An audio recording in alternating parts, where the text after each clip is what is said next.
What's good, folks? Welcome to another episode of the Cover One Film Room, the show that gives you the answers to the hows and the whys of both the good and the bad of the Buffalo Bills. I am one of your two hosts, Anthony Prohaska, joined as always by Erik Turner and Erik. It was America's birthday last week. Yeah. We took some time off. We are back this week. And I think this episode, that post 4th of July episode, training camp is 2 weeks away, literally from today. I feel like this episode really starts to kind of put us maybe not in full gear towards the start of the season, but start to creep in a little bit more. I feel like the hand is on the shifter and it's not fully into drive, but we're starting to move it a little bit. And we got a really fun episode to kind of set us off in that direction as we go forward. But before we get into that, hope you enjoyed your week off. How was your 4th? Good stuff, I assume, and I hope. Yeah, definitely, man. It was a nice week off. I had a little staycation. We've taken a couple of vacations already, so it's kind of nice to just stay at home. The weather cooperated. It was very nice for that week off, and I got to spend a lot of time with the family and the kids. So it's nice to get back in the film room. And like you said, camp's around the corner. We're chomping at the bit when it comes to that. We need more film. Tonight we're going to talk about some under the radar players that could play key roles, that could stand out this year, that, maybe not a lot of the national media guys that they don't even know, their names of. So we're going to talk about some of those guys tonight. And we're excited about camp. It's still up in the air as far as us getting there to cover it, just because the whole lottery system's kind of, out of whack. No, it's not out of whack. It is whack. Yeah, okay, that's fair. Whack. That's fair. I know some of us got tickets, but it's typically been for the early practices. And for us, we kind of want to be in there that second week when the pads go on, and we can make the most of it that week. Because we typically, as you guys know, get a house for all the, the guys that cover one, and have a meetup and a whole little fiesta. And so we're trying to set that up still, but we need to get tickets. So if you guys know anyone that can help us out in that regard, so we can get out to Rochester, get out to Fisher to cover camp, please hit us in the DMs, send us a message, send us an email, so we can get out there and provide that content that you guys love. Absolutely. We appreciate we that's happened with us so much. I feel like every off season, kind of just putting the bat signal out there, and then people being kind enough and gracious enough and generous enough to answer that call. So we appreciate you folks. And I'm excited for camp. I'm excited to have this conversation for the episode tonight, kind of this under the radar players. Cause even from, you mentioned the guys that we're going to talk about tonight are definitely under the radar from a national perspective, but I even feel like one of them, I think, kind of gets talked about a little bit, but not necessarily for I think he's going to break out. It's more of a hope. Two players that we're going to talk about tonight, I think, are definitely under the radar. Mm-hmm. One of them should be talked about way more than he is, not even necessarily nationally, but amongst Bills fans.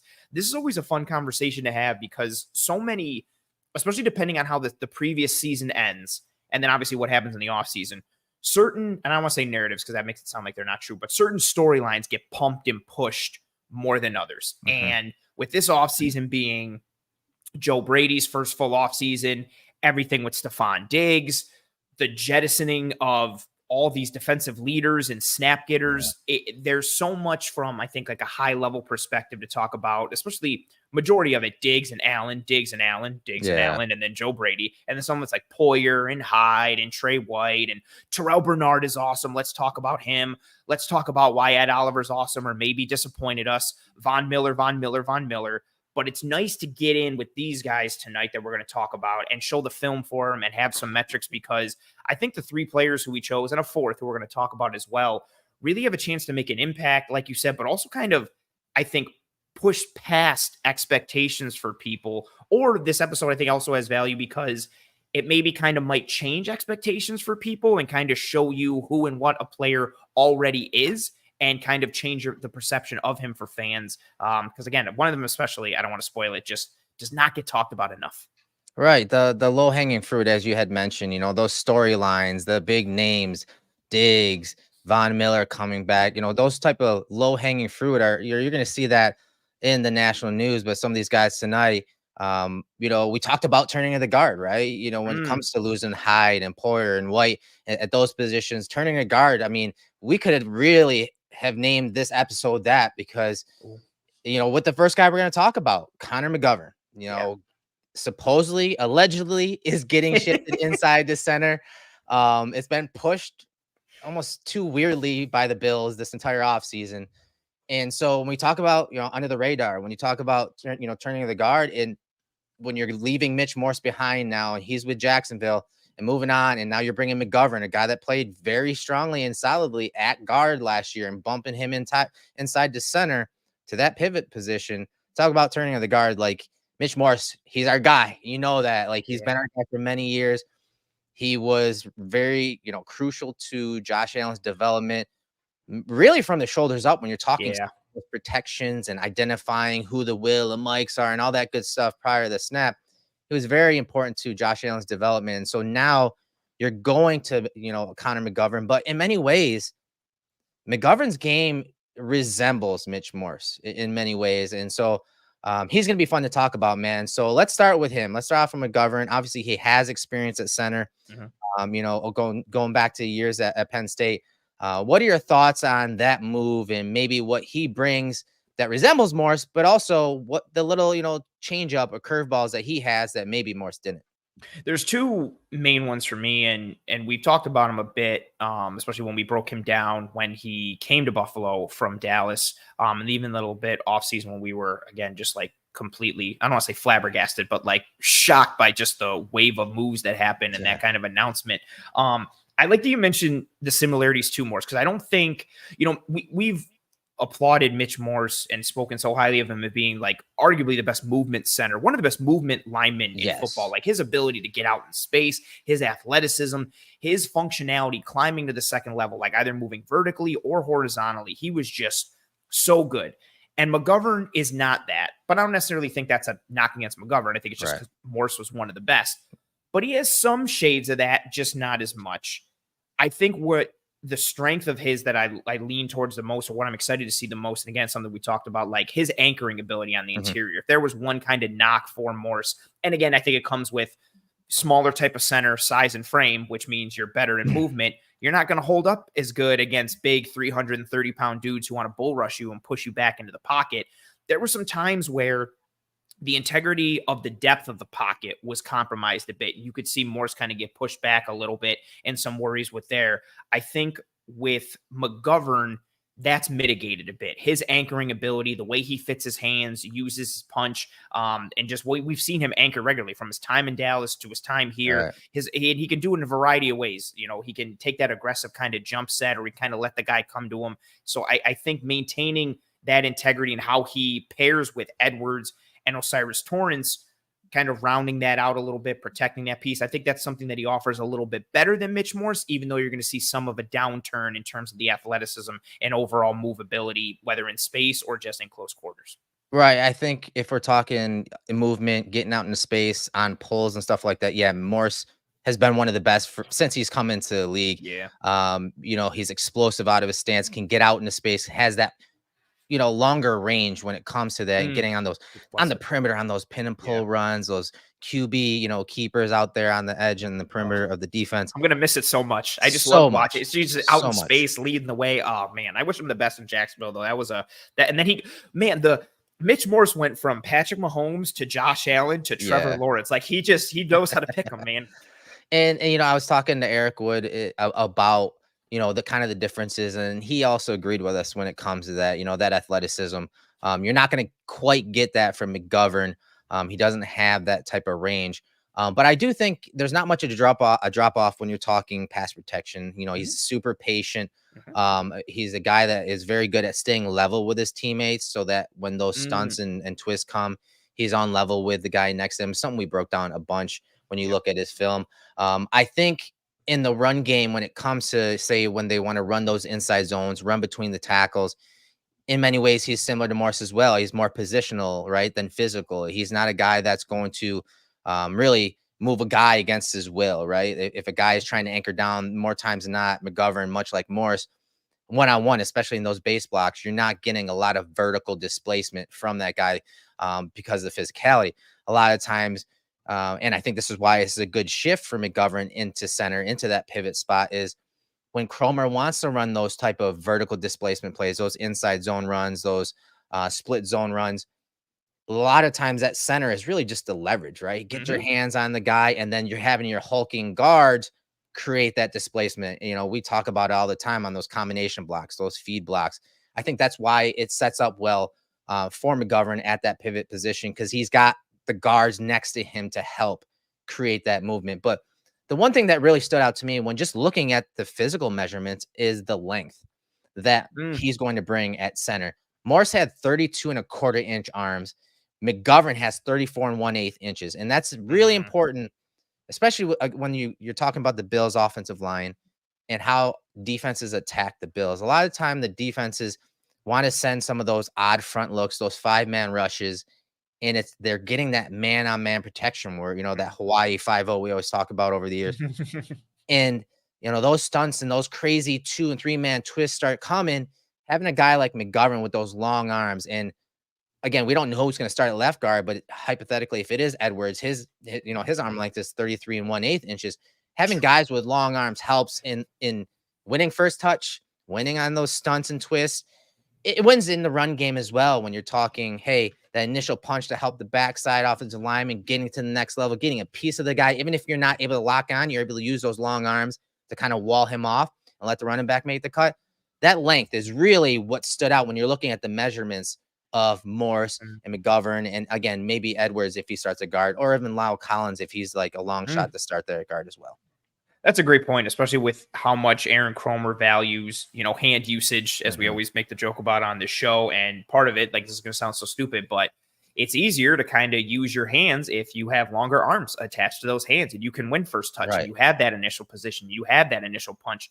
I love the point that you mentioned about, how he blocks. I think from a run perspective, I think when we first broke him down coming down from Dallas, we described him as more of kind of like a shepherd than he is like a people mover. And so everything is positional. It is leverage. He's not somebody. And it's funny too, considering how good the Bills were in generating yards before contact last year on the ground, especially for their running backs, and doing it without traditional people movers in Morse and McGovern. It speaks to the scheme and how they all function together. But I also like that, point that you made of kind of moving McGovern, again, all in theory that we think is happening, moving him from guard to center. That move lends itself to his skill set and being more of a shepherd, being more of a leverage guy, body position, hand usage type of dude, rather than a grinder, a masher, a mover where I can just grab somebody and chuck them out of the way, which is not his game and can kind of limit you a bit at your guard spot, depending on what type of scheme you want to use. Yeah. And, we talk about, the length in the differences between McGovern and Morris. Morris was more athletic, more explosive, and he used that to his advantage. So he's always the quickest guy out of his stance. And he needed to get into position and tighter position because of those short arms. Whereas McGovern, he may be, half a click slower than Morris, but he has the arm length to overcome it and to still possibly win first touch from a distance. And so that type of, comparison and contrast is going to be interesting to watch when you're talking both the run and the pass game between those two guys. But let's go into, okay, McGovern hypothetically is the starter at center, and then Edwards or Collins or whoever wins the other guard position. What also makes this interesting, it's something we've talked about this entire offseason, it is the curveball that they could bring from a schematic standpoint in the run game. Primarily last year, they're a heavy gap, right? I mean, we've done entire episodes of talking about this. They ran a lot of gap scheme, but not the traditional sense of power run with the guard pulling from the backside. In fact, it was usually a tackle pulling. Yeah, so power run with the tackles. Yeah, with the tackle. So that it was a little different. Honestly, they led that trend at the NFL level when it came to pulling tackles with Spencer Brown and Deion Dawkins. Now, if you're bringing a guy like David Edwards, who I assume is going to be the starter because of, the contract they gave him, he's obviously a Kromer guy. He's fucking technically sound when it comes to Kromer techniques. Like, there's going to be several times in the film room this year, if he's the starter, where we're going to be like, just look, this is like, I'm going to just start. We need to come up with some kind of audio that is this Kromer saying hands. Yes. And I just hit the button. and anytime we're breaking down a play, like, Chris, take note of that. All right. Cause we need to get that audio going. But when you add, McGovern to center and bring in a guy like Edwards or Collins, I think this will help them run a wider array of run plays, specifically more zone runs, something that Kromer loved when he was with the Rams, obviously. And so, I pulled up some of these stats of the Bills last year, and these are just running back runs in zone. And honestly, I was kind of surprised when you kind of look at this. So for plays that had the running back carrying the ball on zone runs and they got 5+ yards or more percentage wise, it was 35.1% of the time. So that was 13th. That's not bad. All right. That's just above average. Really good when you're talking zone runs. Again, that got 5 yards or more. 35.1% of the time they got 5 yards or more on those zone runs. Explosive run percentage. Now, this is a little, towards the bottom of the league. It was 5.2% of the time. That was 20th when we're talking zone runs. So there's obviously some improvement that can happen in that area. Mm-hmm. Now, we talked about how they were heavy, gap scheme last year. And you can see here, they were, when you're talking 5+ yard runs, the percentage of those runs was 51.6% of the time. That was the second most in the NFL. And so that's an area they can still hang their hat on. But from year to year, you hear coaches talk about changing schemes, being a different team. The Bills are going to have, teams studying how to defend these gap runs, these tackle pulls. Teams are going to be copying it when you're looking at other offenses across the league. So they have to have a curveball. And I think by adding McGovern to center, adding a different guard, especially if it's Edwards, I think that'll help them run zone a little more, because that's kind of where Cromer, kind of cut his teeth when you're talking to the Rams and being over there. And again, Edwards is very fluent in that scheme. 46 overall, like just from a gap versus zone rate, 46% gap run rate last year, which was third most in the NFL. Mm-hmm. They were one of the leaders in it, like you talked about. And also what skews that, they run duo. Duo was classified as a gap run as well, so that throws into the mix. Mm-hmm. I like that point because it also goes along with something that I've talked about a bunch this offseason, like the idea of reducing their formational width, going with more condensed sets, and kind of moving into a direction similar to what a lot of the top offenses are doing, like with that happen to have the lowest formational width in the league. The Niners, the Dolphins, the Rams, the Texans, the Lions. And a lot of these condensed formations and sets pair well with zone runs. And then the play action game pairs well with those zone runs. And so I expect to see, I don't think that those tackle pulls are going to completely disappear. But to your point, I expect to see more zone. I expect to see more zone runs and duo runs this year, because I also expect to see more condensed formations, just based on how they built their wide receiver room and how that the connects personnel, with the right? Yeah, exactly. Personnel with the tight ends, and for sure, it just fits so much. You have, I don't want to say like bodies everywhere, but if you look at the tight end room with Kincaid and Knox, and then look at the wide receivers, you just have a bunch of size and athleticism. And you know what goes well with size and athleticism? Reducing the formational width, using that size and athleticism, putting nickel defenders into a bind, or forcing a defense to remove their nickel and bring in a bigger body guy like a safety or a third linebacker, and then you pass out of it, so on and so forth. And yeah, I'm very interested to see, to your point, like they've been close to tops in the league from a gap perspective year in and year out, like almost a 50-50 split, which is why they're so high in that usage rate. And I'm wondering how much it dips down. How much do they push it to 40? Is it 42, 41? Is it less? Because that's a huge schematic change just based off of what they've been the past couple of years. Yeah, again, gap runs 5 yards or more, 51.6% of the time, second most. Explosive run percentage, that's 11%. That was the sixth most. That's where they've hung their hat the last couple of years. And those are just running back runs. We're not talking about the ones with Josh Allen as a rusher. So it'll be nice to see them incorporate, as you said, different formations, different alignments, personnel groupings to support more of those zone runs. And yes, you want that, they want to shrink the formational width on offense, but they also use some things to, at the snap, like you see the Dolphins do, like you see the Niners do, run those fly, sweeps across the field, the catchy eye. All the exit motion, the exit motions to kind of pull guys away from it, from the box, so that they can run inside a little more. And like I said, if they can run a little more inside zone with McGovern at center, it really plays to his strengths as being the hand leverage guy with Edwards, Collins, Torrance, being that muscle, those, those guys that are throwing people out of the club and creating that displacement vertically so they can get those 5 to 7 yard runs to set themselves up for better second downs and better third downs down the line.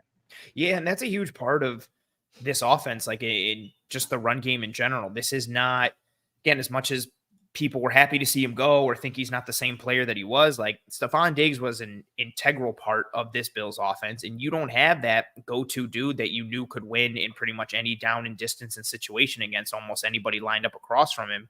You got to find who can replace that role. Is it done by, committee? Is it formation? Is it schematic? But regardless of what happens in the past, the run game, I think, really sets this team up for success and helps this team go, whether they do it out of the gun, whether they do it out of spread, whether it's out of condensed, whether they work in more pistol, maybe, please, God. One of these years they will. And then we could just pull up all the clips of every offseason. It must be like more pistol, please. More, yes. Yeah. So 22 years from now, when they do it, we could be like, see, we were on it from 2021 through 2024.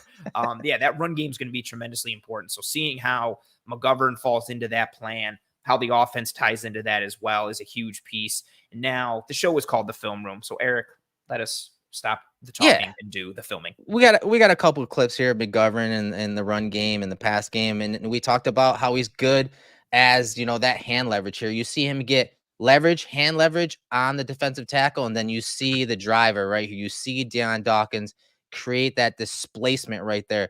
That's why I like him going to center, man, because you're going to get a lot of these looks from nose tackles and stuff. And you're going to have guys like Dawkins or Edwards or Torrance, coming down and creating that displacement while he gets the hand leverage on the snap. And, we talked about that leverage, but also, he's a positional guy. Here he is at left guard, obviously. And just look how he just works that inside hip inside, turns at that defender. And then you see Murray hit that hole for the explosive run. Very good hand leverage type guy, and positional leverage guy. He's not going to be a physical mauler, a guy that creates displacement on his own on those, one-on-one blocks, those base blocks as an offensive lineman. I think this second clip here is if I could show one clip of really who he is as a run blocker, it would be this one. He's going up against Zach Sealer, who's tremendous. He's really good. So really good. He's going to have a chance to show out even more now that Wilkins is not in Miami anymore. And this is a tremendous rep against a tremendous defensive lineman in Sealer. And it's not the most dominant. It's not the most physically, overpowering. It's exactly what you said. It's hand placement, it's length, and it's positional leverage. Like he gets that touch in, he gets his hands. Watch exactly where his hands go. He has that right hand kind of cocked underneath that armpit, clamped in a little bit. And all he does is shuffle his feet and slide his feet around it. Yep. Gives his butt to the running back and creates that runway and boom. But this is picturesque, but it's not. He's not beating up Sealer. He's not throwing him out of the club, like you talk about. It's just positioning. It's leverage. It's arm length. It's hand usage. It's good feet and just turning and kind of shepherding him out of the way to let Latavius Murray get through the hole. That's really who he is. Yeah, and here's a rep again, left guard. Watch this reach block, with Morse working the front side to the linebacker. Look at that positional leverage off the snap. Gets his helmet to the play side. Look at his hands. Same exact spot, right? Very good hand placement. He's able to reach that defender, and you see Cook cut right off of him and Morse as Morse climbs to the next level. Yeah, again, that hand usage and placement. I think the Bill, it makes sense because Aaron Cromer. But just getting that clamp hand inside and really kind of getting control on the numbers or on that pack, and again, turns, shepherds his man out of the way. A little more forceful. What kind of run is this? Zone or gap? I wonder. Oh man, zone run. Could it be like a weak side mid zone run? Maybe. Do the Bills ever run mid zone? I don't know if they've ever done that before. I love that.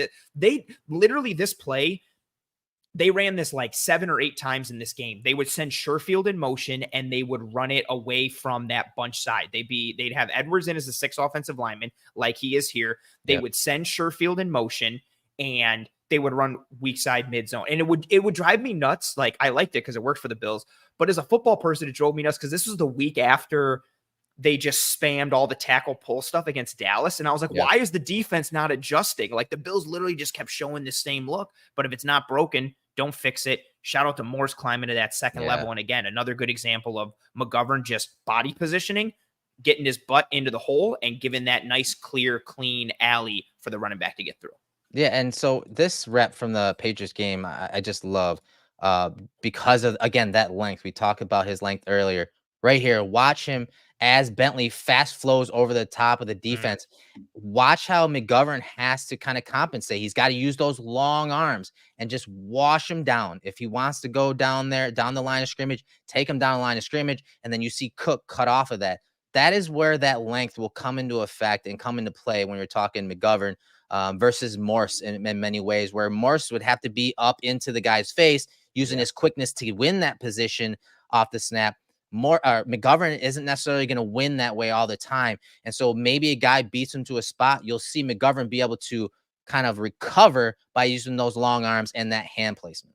This one really pairs well with what you said earlier, where he may be a half click slower than Mitch Morse, but he can use that length to make up for it and mitigate it. And that's exactly what you see here. Like Dawuane Bentley I still can't believe he survives in today's NFL, just being like this downhill thumper type of line. It's nuts. Just being this downhill thumper type of linebacker. He triggers on the action up front, and he actually does a good job. Like you said, like he basically beats McGovern to this spot. His eyes are in the backfield. He's reading the mesh point, flows over the top. So McGovern has to get on his horse. And this is the exact difference, like you talked about. Like maybe Morse is faster, but then instead of having that arm length and where he's leaning and pushing, Morse is more kind of like belly button to hip type of stuff, because he's got to get in closer because he doesn't have that length. And even though McGovern doesn't have that necessary like burst or juice that Morse does, this still works out completely. He's able to wash Bentley right over the top. Cook makes the cut off of it, and it's because of that length that he has in his arms. And also, too, some nice positioning. You get it right on that shoulder pad and on kind of that shoulder blade a little bit. You push that man out with that leverage. You help ride them through, escort them through over the top. So again, he's not just chucking a dude, but because of his movement, arm length, and hand position, he's able to just make a nice alley for the running back. Yeah, just again, it's going to be interesting to watch and break him down as the season progresses and once the offense kind of settles in, to their identity, because he does bring, while he has a lot of the similar characteristics when it comes to the pass protection and traits and skills, there are some physical things that are slightly different. He's a little thicker, than Morse. And then that arm length just plays a huge factor in his game, especially when you talk about how proficient he is with his hand usage in the run game or the pass game. Absolutely. And he had some good metrics too last year. Out of 202 qualifying offensive linemen, so this is any position, guard, tackle, center, he was tied for 24th in pass blocking efficiency, and he was tied for 10th amongst 82 qualifying guards. So 24th out of 202 offensive linemen, 10th or tied for 10th amongst 82 guards. And then if you're looking at like true pass sets, which are plays with less than 4 rushers, or excluding plays with less than four rushers, excluding play action, excluding screens, and excluding short dropbacks and time to throw under 2 seconds, he was 59th out of 202 qualifying offensive linemen in those true pass sets, and he was tied for 23rd amongst those 82 guards. So a really good first season in Buffalo from that guard spot, and hopefully he can continue that moving to center, which honestly does fit him in a lot of ways. All right, on to our next player who we kind of say is under the radar. I'd say to most, national media and people that cover other teams.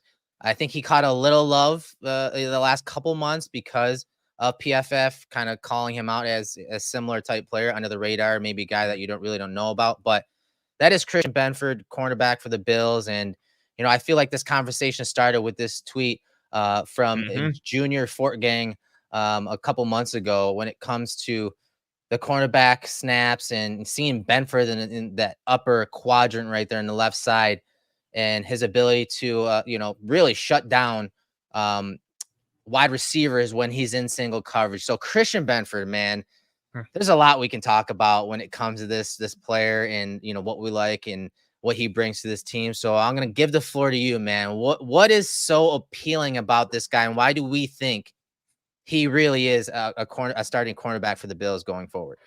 I think it starts with fitting kind of the Bills' blueprint at corner, which is also a blueprint that I subscribe to. Someone who is able to play physically. They can get up and they can play press, whether it's, press initially and then drop off, or getting in somebody's face and jam after that initial press, being able to function in off coverage, being able to function in a variety of coverages like traditional spot drop zone, man, or those match coverages, which we know the Bills love to use. But then also having the physicality to match with a variety of body types, but also the skill set and the good feet and hands to match with smaller, quicker, faster guys, and then being able to function in the run. Like we've seen it since his rookie season in the preseason. his angles to the football, him acting as a force player or as a crack replace player. He's usually a pretty sure tackler, and then making plays on the ball, not just from an interception standpoint, but peanut punching stuff out and creating fumbles and just making a variety of plays. I think he ticks so many boxes from an overall standpoint. Like, I don't think there's any one area of his game where he's tremendously deficient. And he just came out of year 2. And in year 1, he was banged up with some injuries. Last year, he played 15 of 17 regular season games. Unfortunately, got banged up against Pittsburgh, didn't play against the Chiefs. So he played in 16 of the 19 games. And I feel like we're still scratching the surface with him. He's going into year 3. Like, I think he's already a legitimate CB2. I think he could push himself into a low tier CB1 conversation or a high end CB2 by the end of this year. And it's because he ticks so many boxes from a coverage standpoint, but also from a run support standpoint. And his teams are starting to go back into that mold of, hey, let's run the ball a little more. Let's use more 12 or 13 personnel or 22 or 21 and stuff. He can bang with fullbacks and tight ends and fit as that run player, whether making the tackle or as a force player in a variety of ways. So I just think he ticks so many boxes.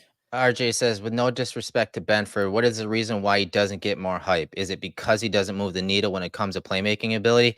That second part, I don't think that's it. I think he's a late round draft pick from Villanova.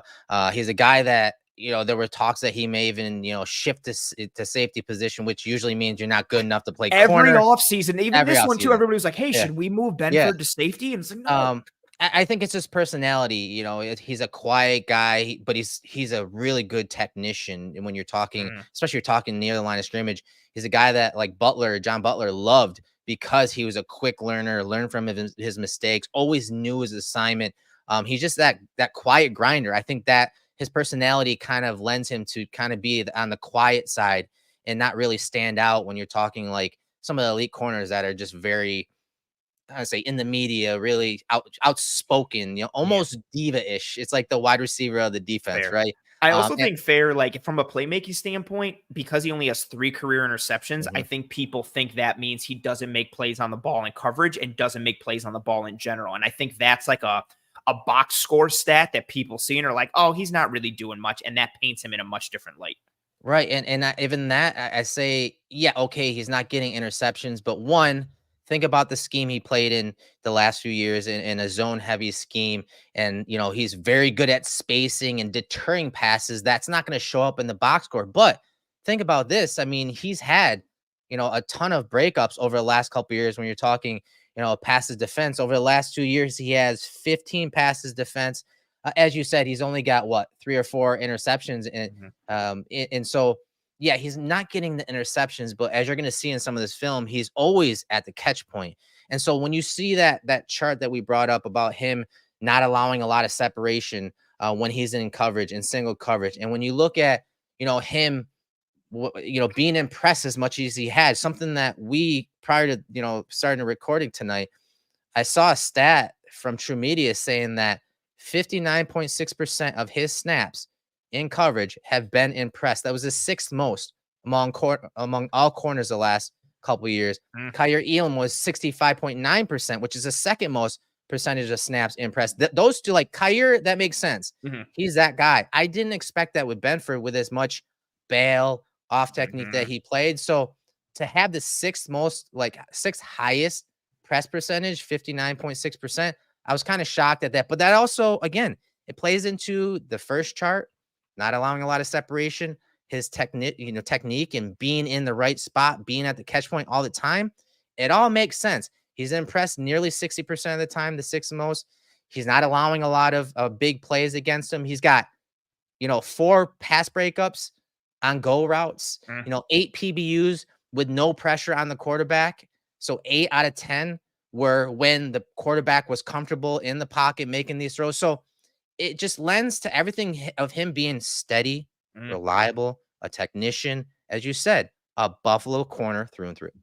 Yeah, the technician piece is something to really drill home on, because I think people think of technique and just think of it purely as, just footwork or like just, ability to make plays on the ball and like, oh, that was textbook the way he did that. But there's so much that goes into being a technician. And I think he's such a functionally smart, high football IQ type of dude. He's in good positioning more often than not, which deters throws his way, which I thought was a great point by you. Like, he's just so coverage sound. I'm assuming one of the clips, showed tonight of an interception that he has. Like, he's good with route spacing. Yeah, this is the one I was thinking of. I saw you cue it up earlier before we switched topics. He's so good with spacing routes, and say, I don't know, maybe he's in cover 3 and there's 2 verticals to his side and he can split them and then make a read. Oh man, is that crazy? That was about to happen on this play. Like, he's just so functional. Like, yes, look at that. Like, you had it. Take it away. Just beautiful spacing. Yeah, like you said, cover 3, as they kind of brought Hill up the seam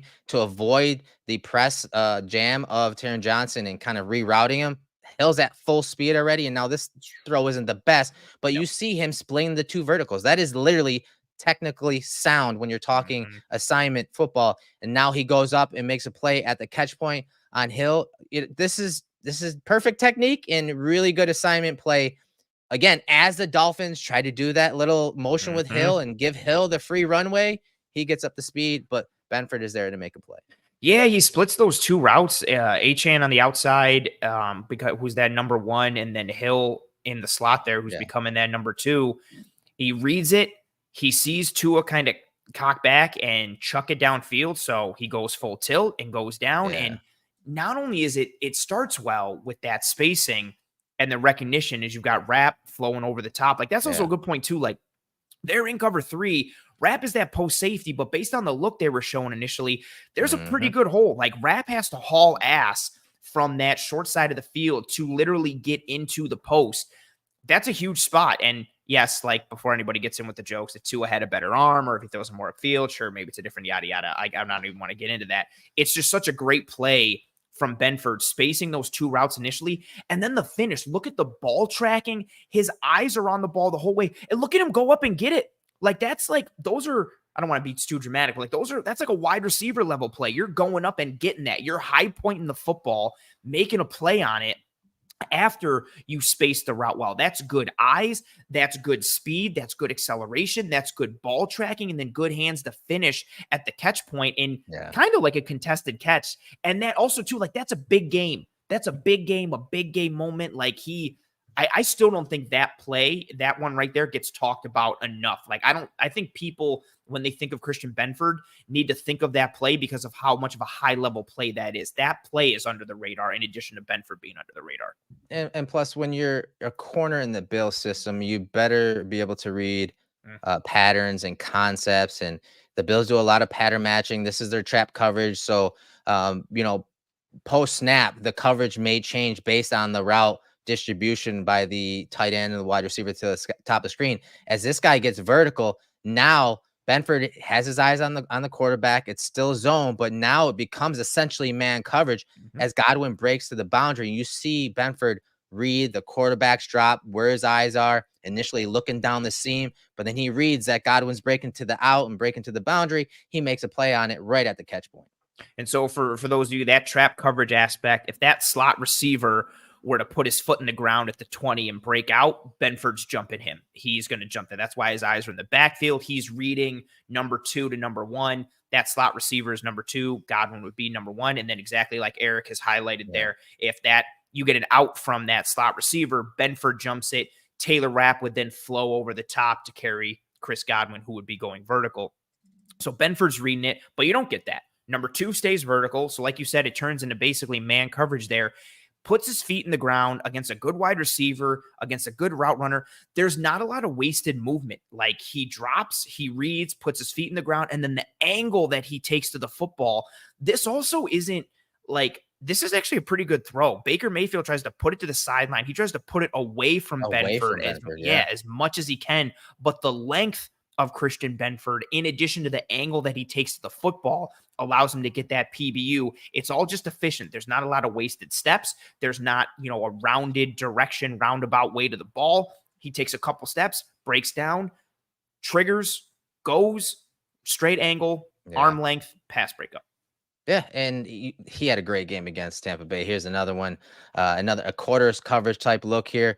You see Evans kind of break to the corner, but then back to the post, hoping to get Rapp over the top and get a wide open pass to Evans for the touchdown.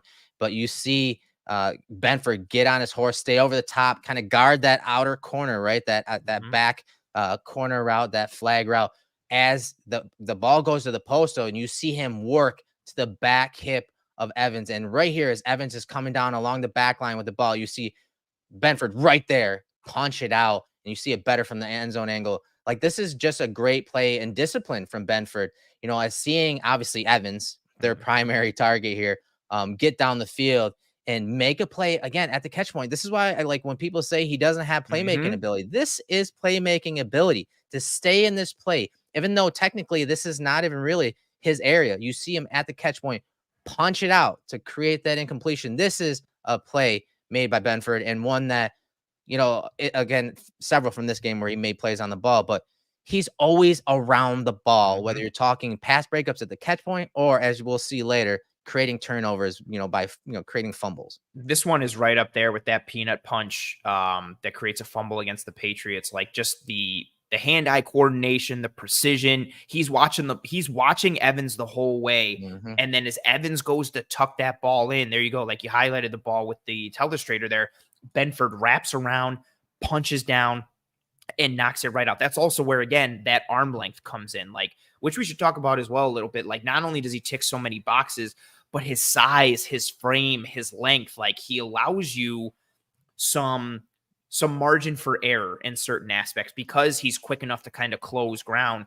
And look where that ball is, like you have highlighted. Like, Evans is outstretched a little bit. That ball is out. Benford's able to come around from that. You can see the white side. glove there. You can see the white glove coming to swat down on the ball. It's chops amazing. right down on it. It's not like, oh, he gets the forearm or he gets the hand. He gets right down on the ball. And to do that in the blink of an eye, to get on your horse and close the gap on a receiver who's making a play in the back of the end zone. And again, even additionally, how we read it, like, his eyes are on Mayfield. He's defending his zone. And once he sees Mayfield pull the trigger and go, then he closes. So he's maintaining zone responsibility and integrity, and then makes an additional play on the ball. Just really, really good stuff. Yeah, speaking of plays on the ball, we talked about how much, the Bills play zone and how his spacing is very good. Bottom of the screen, the 3-level passing concept. You see him space this corner out. You see the diagonal or the flat route right here. He's spacing it beautifully. Zone eyes on the quarterback. And, he's helping take away that deep corner. And so once the quarterback does check it down, he plays top down, defends deep, then goes short. And what's he do? He makes a play on the ball after it's caught, and he creates that fumble there against the Patriots. A big play in this game by Benford. Again, always around the ball. Yeah, this was the one that I was talking about, just that was right up there with that previous play we just saw, with that peanut punch against Evans. That one resulted in incompletion. This one results in a true fumble and a turnover for the Bills. And not only does he peanut punches it out, but then also, like, punches through so well that he just basically rips the ball out. You can see, oh, look at that. Like, you can see him cocking that left fist. Yeah. Punches right through, and he punches through so clean that it eventually just turns it into him, like, literally ripping this ball. Yeah, scooping it almost, yeah, right? That's exactly right. Yeah, he, like, scoops it right out, almost like he's a running back in 80s. Like, it's like he created a mesh point with the guy here, like he's a running back and a quarterback in the backfield. Punches through so clean and rips it out. Like, that's tremendous ball skills. That's tremendous playmaking ability. And again, it comes after, like you mentioned, him with that initial spacing. It's second down. He reads the route distribution. So look at his eyes. Like, he's ready to sink and drop underneath Parker and make a play on that ball if Zappe wants to try and get cute and try and get a hole shot. But he's not bailing so early that it gives all this space to 86. So if it's a catch, it turns into a 7 or 8 yard gain, and now it's third and short. He spaces the flat route and the corner route so well, and then is able to quickly trigger once he sees the ball get thrown, and then he takes the ball away. Like, this is such a technically sound football play from Christian Benford. Yeah, just awesome stuff. And, you're talking zone spacing and you're playing zone defense. Communication has to be on point, but even more so when you're playing off man coverage. So watch this communication between Taron Johnson and Benford here on this play. Bills are in man coverage, but you see there's a stacked wide receiver set. And so usually Taron Johnson is in charge of saying who he's going to take. Now the Giants, they execute a switch release. So 1 becomes 2, 2 becomes 1. And so the number 1 now is Benford's guy. And now look at all of this space here.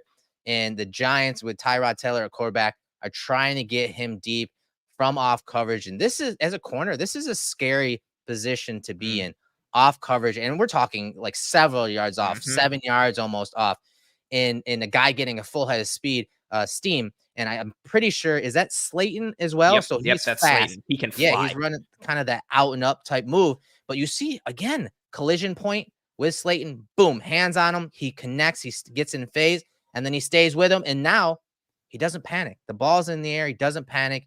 He's technically sound here. Plays, the ball up through the pocket as the eyes kind of take, Benford to the ball here.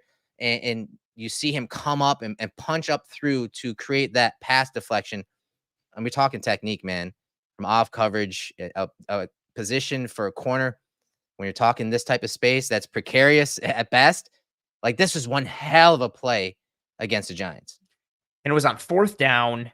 And if I'm correct, I know it was in the second half. I think this is in the 4th quarter. Like the Bills needed, or maybe late 3rd, like this was a game where the Bills needed like every single stop in a game where they were kind of like fighting for their lives against the Giants. And I like this play too, the finish at this spot, because so many people talk about, and it was always usually in reference to Dane Jackson, like, oh, he never gets his eyes around to the ball, never locates the football. You don't necessarily have to do that. Like this is coached. Like you are reading the wide receiver, and when he goes up for that ball, you punch through the hands and you rip it out. It's why we talk about late hands for a wide receiver. Wide receivers use late hands to counteract corners who are trying to read their hand movement and try and generate this PBU. And that's actually pretty good late hands from Slayton. He doesn't telegraph it completely. The ball placement isn't bad. That's just a technically sound play. Like you mentioned, him carrying him vertically all the way downfield from kind of like a catch man perspective, doesn't hit him at the collision point to the point where he draws a flag. He just makes Slayton go the long way instead of allowing him to shave and get upfield quickly, rounds him out, hand fights with him, stays on his hip, reads the hands, punches through. Big time downfield play. Like, again, just another quality moment from Christian Benford, who exhibits a lot of technically sound aspects to his game in a variety of ways in one rep. Yeah, Rick says, I've got faith in Kyer. Hey, we do too. Like if there are any like commentators or analysts that have, faith in Elam and what he does, it's us. We've obviously broken down film with him in the film room. And again, he's just a different type of player. Like if you look at these two corners, Benford's on the field, he's in off coverage. Elam's on the field, he's in press coverage. And the Bills kind of roll into 2-man, and you see what happens. We saw what Benford did, but then you see Elam. There's a little space here. He's kind of out of phase, but not in bad shape because he's playing 2-man. He's in a trail technique, and the throw would have to be up and over with the safety helping over the top. So it's not bad, but it's just funny to see kind of those numbers when you're talking press and the plays at the catch point. And because Elam, when he's been in, Rick, I can get why a lot of people like him because he has made some plays, but it's the stuff that happens during the week that maybe we don't really know about when it comes to knowing your assignment. And then you see some things like that on film where he's just completely out of position because of his, he doesn't have quiet feet like we talked about with Benford. They're a little more hoppier and he's a little more herky jerky, but he's got some of those physical measurables that can kind of overcome it or be used to recover. And he's so smart. Like you said, we had him in the film room. And I'm not just saying it because we had him on the show. I was genuinely impressed. And it makes sense. Like, dude grew up in the game with his dad and his uncle, like them being pros, but he's just so like, he sees the game like science. Like, I feel like he sees it like the Matrix where it's just like zeros and ones. Like he sees it so scientifically. And it's so funny to see a guy who has all the physical measurables, the size, the frame, the length, the speed, the athleticism, but he's so smart. And again, if he can you just need it all to click in one way or another, and hopefully it can for him. And it's also funny on that play to like seeing what Benford did on that play. Like, I wish anytime someone's like, oh, do you think they should is this the year that Benford moves to safety? Be like, just watch this play. No, he should not. Yeah, exactly. And so to kind of round out the segment, I brought up both of their stats over the last couple of years, thanks to True Media, and you can see some of the numbers. Now, the numbers in the parentheses are the rankings for the two players I have pinned here, Christian Benford, Kyer Elam. And so you can kind of see, I talked about the percentage of snaps in press, 59.6% for Benford's. That's 65.9% for Elam. That's second overall when you're talking percentages. And you can see some of the stats against them Very close, man. Very close when we're talking even like plays on the ball, interceptions, 3 by Benford, 4 by Elam. And again, passes defense, 15 for Benford, 7 for Elam in the games he's played. So listen, I do think it's truly a competition. I would just be shocked. I would be shocked if Benford doesn't win that competition because of all the things we talked about when you're talking stats, when you're talking his technique, skills, traits, and then the film that we just broke down for you. And again, as much as people probably don't want to hear it because it's a passing league still, corners in a Sean McDermott defense have always needed to play the run from a sound perspective, but especially more so now that the running game is coming back into play. And Kyer has been shaky at that spot. Benford has been more reliable in terms of just fitting that run and being a support player, but also finishing at that run spot. And yeah, so to your point, like maybe this is everything clicking for Kyer, but I just think even if everything clicks for Kyer, Christian Benford would also have to fall off a cliff to get Elam into that spot. Like, and that's not a knock against Elam. Benford has just played really well. And I just don't think, again, like we talked about, like, I don't think he definitely doesn't get the recognition nationally for the most part, but even amongst Bills fans, like I think there's a common, if you polled like 100 fans, like I could see it being a 50-50 thing of being like, who do you think should be CB2? And I could see people be like, oh, I think it should be Kyer. Like, I don't really think Benford is much, yada, yada. Just based off of, this isn't great at what I'm about to say, but based off of what I'm seeing on Twitter or even the conversations I have in real life. And yeah, definitely an under the radar guy who plays a premium position and has played it very well so far in his first 2 years in the league. All right. On to another under the radar guy. One that we suspect is going to play a bigger role. And it's not just us. I think McDermott came out and said this following quote. He said, "We've seen some growth from him.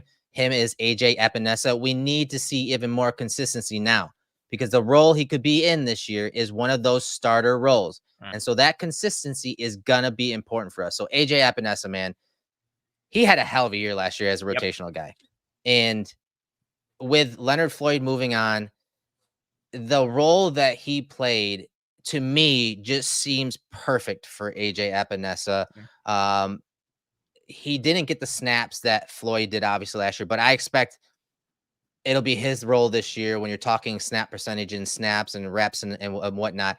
And I think this role is perfect for AJ. And I expect him to continue that stretch of those splash plays, whether you're talking quick pressures against the quick passing game, when you're talking about batted passes, when you're talking about interceptions by dropping into coverage in sim and creeper pressures. Like, he did a little bit of everything last year. And still, I do think he is under the radar when you're talking Bills players on offense or defense. Absolutely. His progression, so much of it, I think, is tied to his just journey as a player. He's a second round pick, but he's the first pick in that draft because the first round pick that year was used to acquire Stephon Diggs. And then he gets drafted. And so much of his production, we've talked about on the show, his first couple of years, he gets drafted during the COVID offseason. So there's not a ton of in-person stuff from a learning and workout perspective. And on top of that, they ask him to change his entire body composition.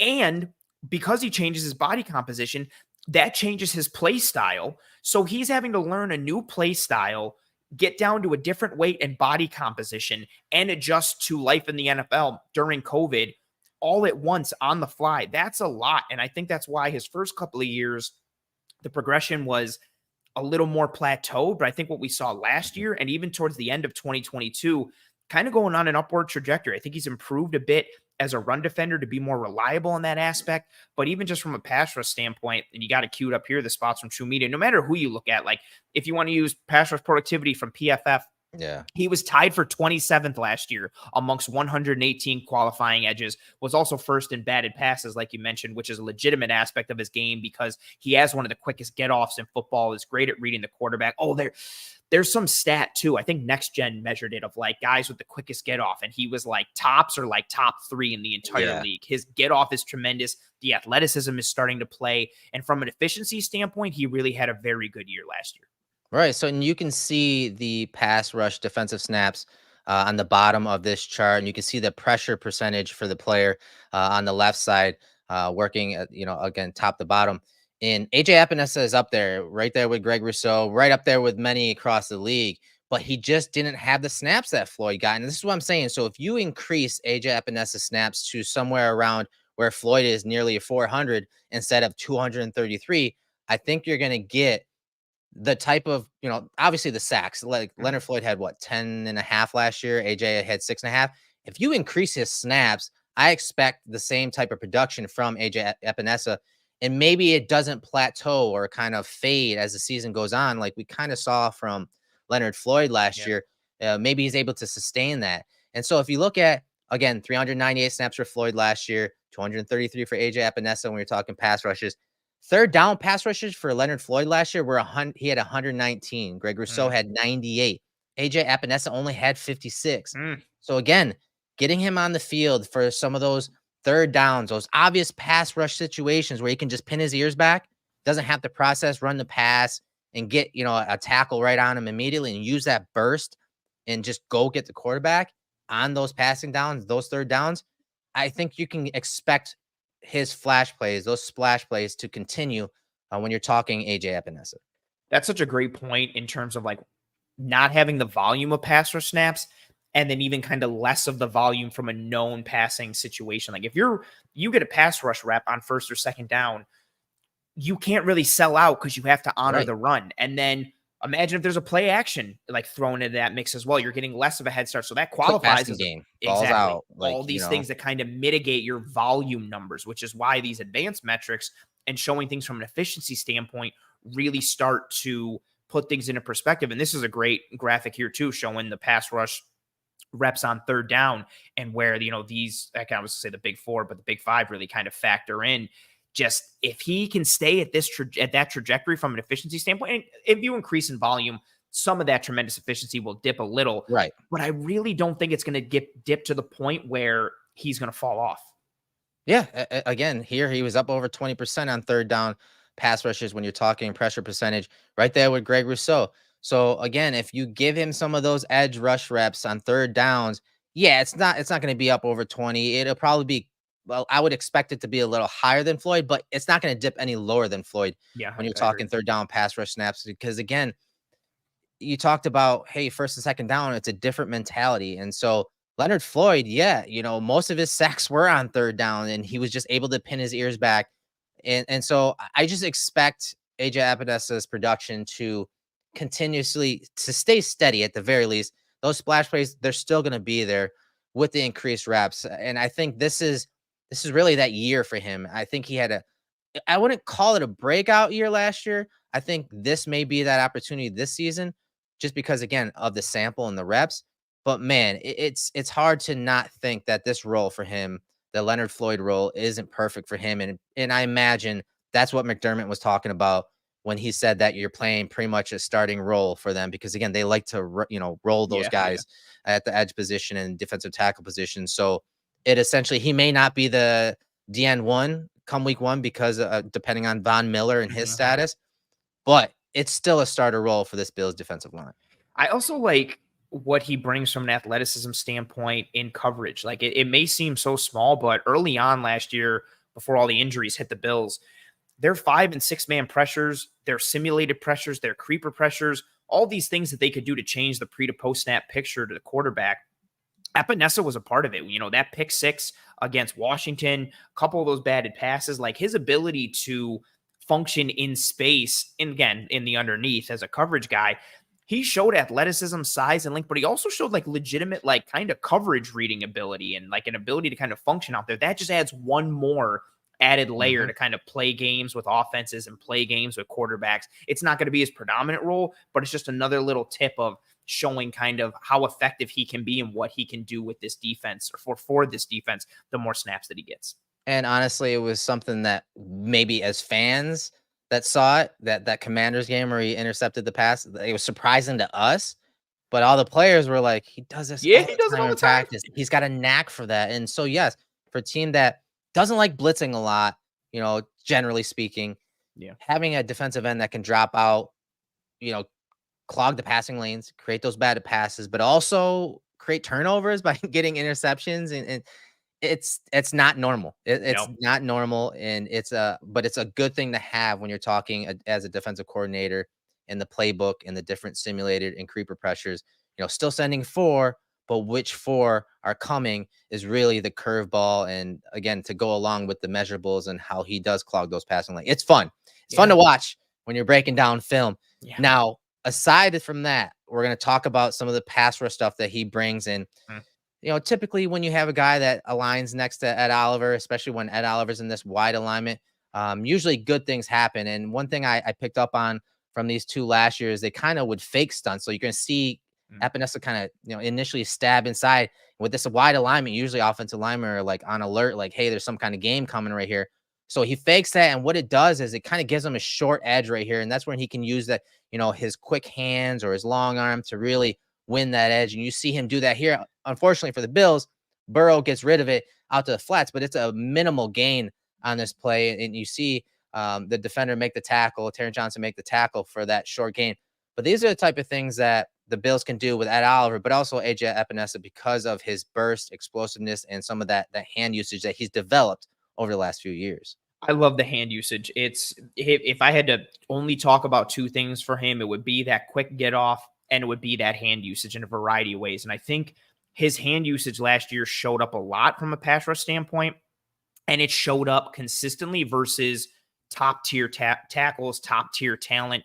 He's, depending on what you think of Orlando Brown Jr. here, he got paid like one of the best in the league and for multiple years now. And watching Epenesa just quickly swipe those hands and then turn the corner and flatten and heat up Burrow.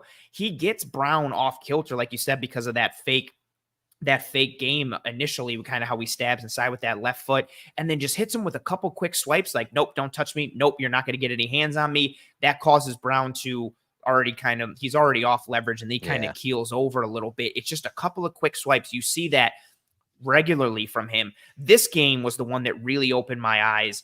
Jordan Mailata, number 68, the left tackle for the Eagles, isn't just one of the best tackles in football. He's one of the best offensive linemen in football. And Epenesa got him on multiple reps in this game. Clean, quick, decisively.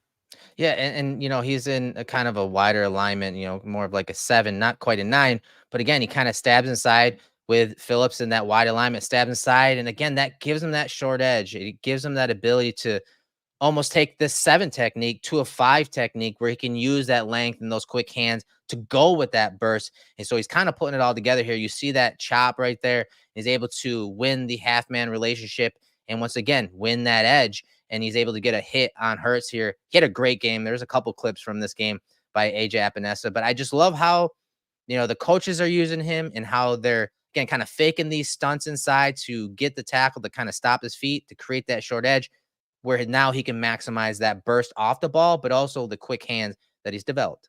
And that pairs well with his game and just the games that you can run up front. Like you said, like we've shown it so many times on Twitter and on this show of, those end tackle stunts or those tackle end stunts, depending on who's the spiker, who's the looper. So kind of playing into that. And it just fits Epenesa's game so well with his get off, with his burst. And you see that initial fake stab inside. Like you said, once he does it, that left leg, it's almost like he's almost perfect in that half-man relationship, like knee to crotch versus Jordan Mailata. And then, like you said, it shortens that edge. Just, again, another quick swipe. It's quick, it's clean, it's concise. There's not a lot of wasted movement in the hands, and it's precise. Look where he gets Mailata right on that forearm, chucks that arm inside, basically, completely clears the hands, beat the man, turn the corner, flatten, heat up the QB, and get to him and force an incompletion. I remember when that happened in game, I thought it was a fumble, and I was so hype, and I was so disappointed when it was incomplete. I grabbed this play so you could see, again, that burst and explosiveness off the line here. So, again, by the time the ball gets to the quarterback, he is already up the field and set that burst. And it's one thing that, I will say that Von Miller had that really helped Epenesa. And a lot of these pass rushers, especially at the edge position, is the snap timing. I think he's gotten better at that. And when you talk about, what was asked of him in college at his size and the type of player he was, and you talked about having to lose weight with the Bills, this is just a crazy contrast when you're talking about style of play. So that burst off the line allows him to, again, win against Wirfs on this play. And you see how wide he is on this one with, Dotson coming down near the line of scrimmage. And so this tackle has to kick out to kind of meet him there. But with that speed, he's able to kind of win that first touch and work around the corner. And now, yes, Baker stepped up in the pocket. So what does a pass rusher have to do? Instead of just running by him this way, he's got to, kind of throttle down and what we call circle rush back up the pocket to make the sack on Baker Mayfield. Just really good stuff from Epenesa when you're talking about the explosiveness and that agility to circle rush up the pocket to make the sack on Mayfield. And another rep against one of the best offensive linemen in football. Tristan Wirfs moved from right tackle in 2022 to left tackle in 2023 and made the transition look way easier than it is in actuality. And that's good get off. It's good spacing. And first touch. Boom. You hit it. He gets it so much too. You can always see it. It is usually with that left arm, and I can always notice it because he's got the white sleeve on that left arm all the time. Wins that first touch, and Wirfs actually recovers pretty well. Like Epenesa gets first touch, and he has that get off, but Wirfs is able to kind of run him around the arc a little bit because he's a really good player, and it's hard to beat him straight up. But like you said, Epenesa just doesn't get too wide to the point where he has to run around Shaq and kind of circle back that way. He's able to throttle down, put the brakes on a little bit, read what's happening in front of him, and then retrace and get back on Baker.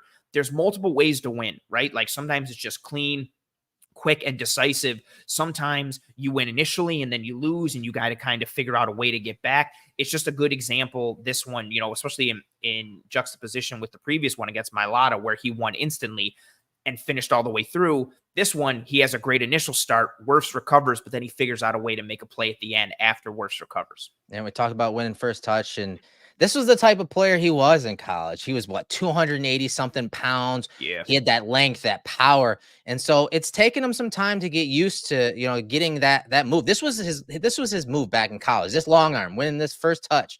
He would dominate with this long arm. And you see him do it against Mailata, like you said, top tier competition. And then watch him just collapse that pocket, drive that offensive tackle back right into the lap of Hurts. And that, of course, affects the pass on the back end. I'm excited about Epenesa this year, man. With the sample that we're going to see, the increased reps, I'm just excited to watch him kind of put it all together as you're kind of seeing some of these clips from last year. I love this one too because his hand usage allows him to win in these clean ways. This one is just a physical, nasty type. Again, first touch, that left arm, that long arm. Look where that left hand is placed, right at the top of the number, on top of that 6, right? Yep, perfect. Right on the pec. Beautiful placement. We had Greg Rousseau in the film room talk about how important that placement is for him and for edges in general. So he gets that positioning, and just it allows him to ride Mailata all the way into the lap of Hurts. And Mailata tries multiple times to anchor. He tries to sit down. He tries to settle. He does that hop and anchor that we've showed. He's trying to work his way through, and Epenesa just wrenches him back the whole way with that long arm, with that leverage into the lap of Hurts, which changes the throwing motion of Hurts and the way he throws. He has to throw over Can't step Epenesa. into it either, right? Nope, can't step into it. And that's part of the reason why this ball gets thrown kind of short and too far outside to A.J. Brown. And one more little piece too, when he initially hits that long arm there, it's that arm lift. He lifts the outside arm. So, yep. So he's driving him with that long arm. Mailata's going to try and fit his outside hand, his left hand, onto Epenesa. Epenesa's already knocked him down a little bit, and here it comes. Mailata's trying to refit that arm. Boom, exactly like you highlighted. And Epenesa lifts it. Fork lifts it right off him. Like, nope, get that off me. This is important, and it just kind of add the context, because normally there are different ways to anchor. Sometimes it's with your lower body, with your legs, but there are also a way to anchor down with your hands. We always talk about, double unders. He can't get a double under here because of the length and first touch of Epenesa. So normally a double unders, you're getting both of the offensive lineman's hands inside right here and kind of lifting up and pulling and picking up the pass rusher. So it kind of takes away some of that power and leverage. He's not able to do that, but he is trying to do it with his outside hand. And as you said, as he tries to get that inside, the outside hand inside the frame of Epenesa, Epenesa just kind of quickly lifts it up and it takes it all away from him. And that is, again, that's what prevents Mailata from actually anchoring down. Such a beautiful rep. Again, you get some of the cleanliness with that. You lift in that outside arm, but it all starts with the physicality and the nastiness with that long arm that he uses to compress the pocket. He's keeping an eye on Hurts. That's just such a absolute tremendous star. But who knows? Maybe if Mailata gets that outside arm under, maybe he's able to quickly refit that inside arm and he can get that double under and kind of take the leverage and momentum and stalemate Epenesa.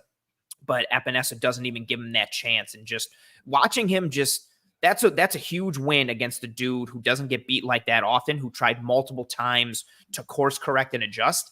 And the physicality and technicality of Epenesa just wouldn't let it happen.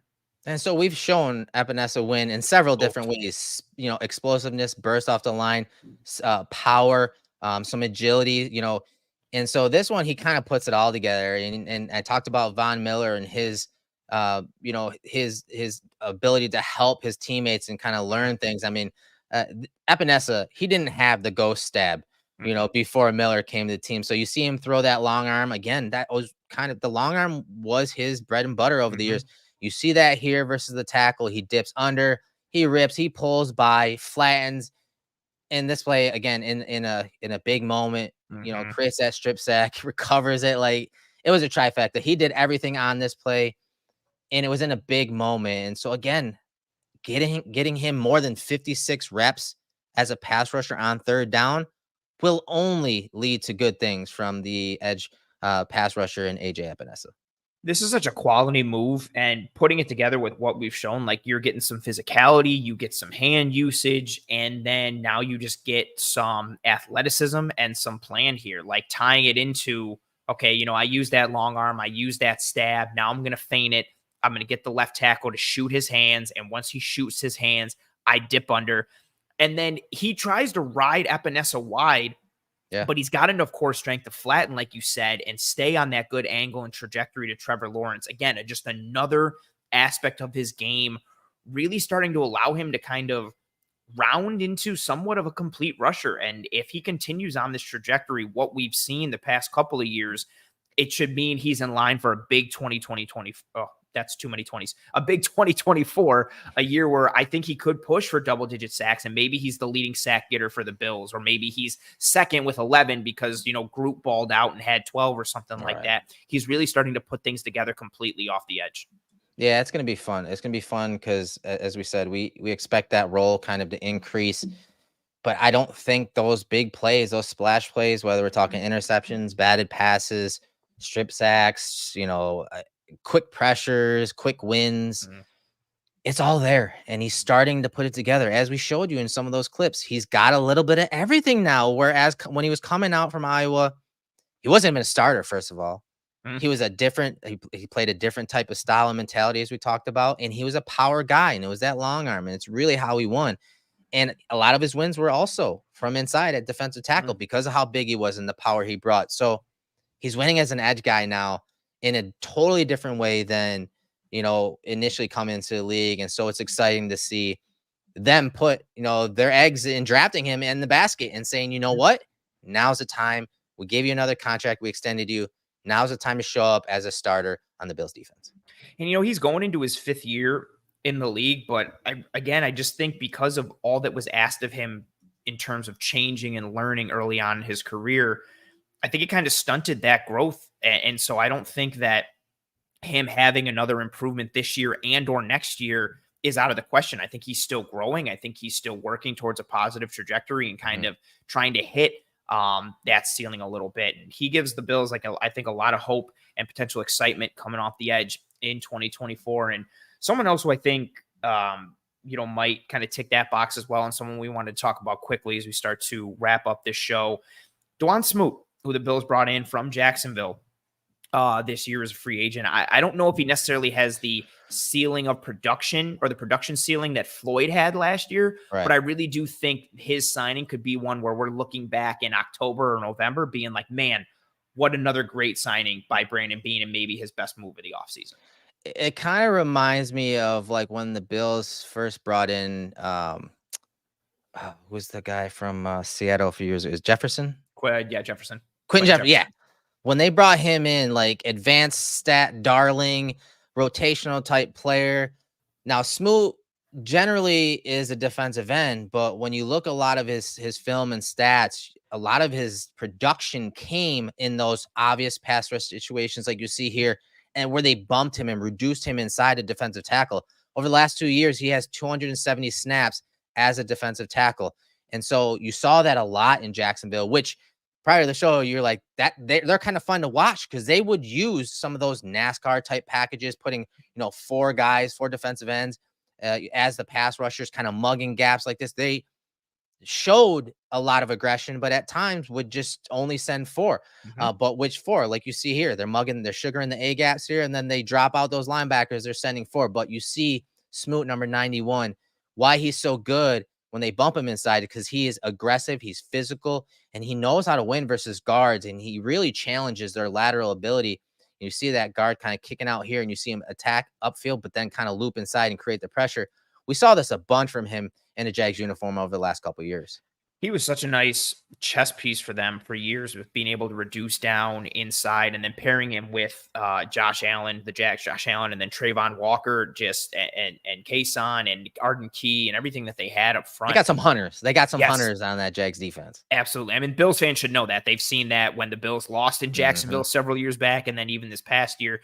And his ability to reduce down helps so well with that, again, simulated pressure package and creepers and 5 and 6 man, this whole idea of trying to get a little more aggressive.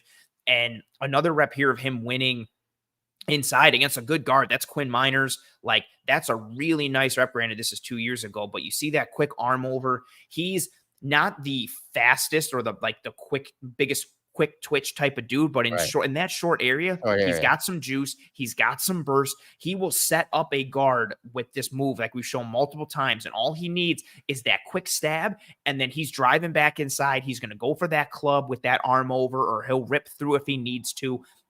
He has that ability to attack and get quick penetration in that gap, which again, added up with his size and physicality, it just fits this front so well schematically and from an identity standpoint. Yeah, and if we're trying to kind of, peg roles here, we kind of want him to be the Shaq Lawson type that wins with, hustle and kind of grit. I don't think he's not the Shaq Lawson run defender, because I put Shaq up there with some of the elite run defensive ends in the league, including Greg Rousseau. We're talking especially like hands and physicality. And I do think Smoot has that aggressive, violent nature, but he doesn't have the, edge setting presence that Shaq, necessarily does. But he adds more in this department when we're talking rushing the passer, whether at defensive end or at defensive tackle.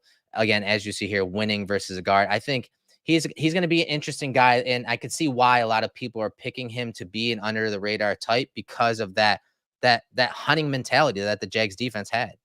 Yeah, he fits so well stylistically and from an archetype standpoint. We've seen the Bills traditionally look for physicality, size, pocket compression style dudes at that edge spot. And then you add in his ability to reduce down and win on the interior, like we've shown in these clips. And you add in kind of like how open the edge 4 spot is. Again, we assume, all things equal, it'll be Groot, Epenesa and Von Miller is the top 3, whatever order you want to put them in. But that 4 spot is open for anybody. And you look at the boxes that Smoot ticks and then how that fits with what the Bills do. This one is right up like Sean McDermott and Brandon Beane, their archetype, like that alley. Like, he's coming off the edge right here, wide alignment.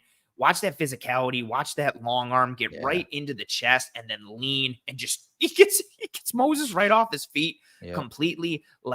And then dart back inside. Like, he knows how to win. He's a vet. He's got plan. He's got understanding. He's got physicality. He just ticks so many boxes, and it just seems kind of like an easy guy to be like, this could be your edge 4. Yeah, and here's another long arm. Look at him compress the pocket there. Still a nice throw, but the lean and power right here versus the right tackle. Look how low he is and the power that he's generating from the ground up.